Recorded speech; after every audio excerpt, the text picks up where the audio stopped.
Hello' friends, আজি ল'ৰাক chilli chicken বনাই দিছিলোঁ। গতিকে মই ভাবিলোঁ আকৌ মই আপোনালোকক ৰেচিপিটো দি দিওঁ, কিন্তু মই একদম সহজ উপায়েৰেহে বনাওঁ দেই।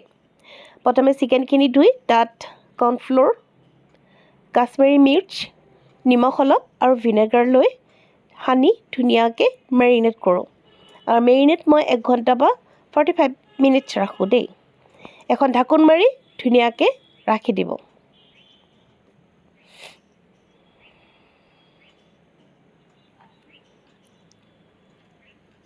তাৰপিছত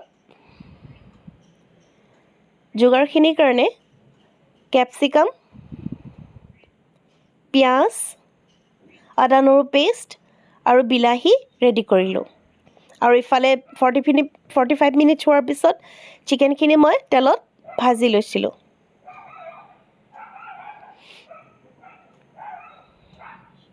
দেখিছেনে? মোৰ উপায়টো কিন্তু একদম সহজ দেই। তাৰপিছত তেলত কেপচিকাম আৰু বিলাহী আৰু আদা নহৰু পেষ্টখিনি দি পেলাই ভাজি আছিলোঁ। ভাজি লৈ তাত বিলাহী দিম।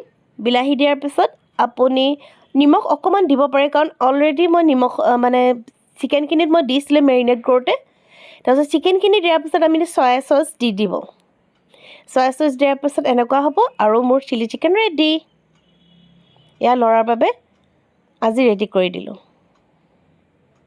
একদম সহজ উপায় দেই। আৰু ইফালে মই কেপচিকাম ফ্ৰাই কৰি লৈছিলোঁ বেচনেৰে।